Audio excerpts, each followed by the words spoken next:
প্রিয় দিনী ভাই, সবাই কেমন আছেন? আমাদের শক্তি সামর্থ্য থাকা অবস্থায় আমরা অভিনয় করে মাসের কাছে ভিক্ষা চাই। আর এই ভাইটা কোমরটা ভাঙা, এই হুইল চেয়ারে চলে, কিন্তু সে ভিক্ষা করতে চায় না, সে ব্যবসা করে খাইতে চায়।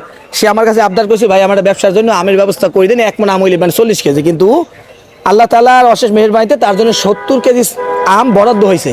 আপনি খুশি হয়েছেন না বেজার হয়েছে? ইনশাআল্লাহ, আলহামদুলিল্লাহ। ব্যবসা করে খাইতে পারবেন ইনশাআল্লাহ। ইনশাআল্লাহ।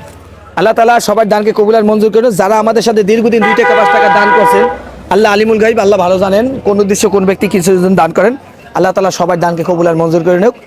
কোন হৃদয়বান ব্যক্তি যদি চিন্তা করেন যদি আমার টাকা থাকতে আমি 2 দান করতাম, পারেন না, ভিডিও বেশি বেশি শেয়ার করে দিই। আমরা শেয়ার করে দেওয়ার কারণে এমন একটা ব্যক্তির কাছে যাইতে পারে, হয়তো এইভাবে অসহায় একটা ভাইয়ের জন্য মুখে হাসি ফোটানোর ব্যবস্থা হইতে পারে। তো ভালো থাকেন, ফি আমানিল্লাহ। আসসালামু আলাইকুম ওয়া রাহমাতুল্লাহ।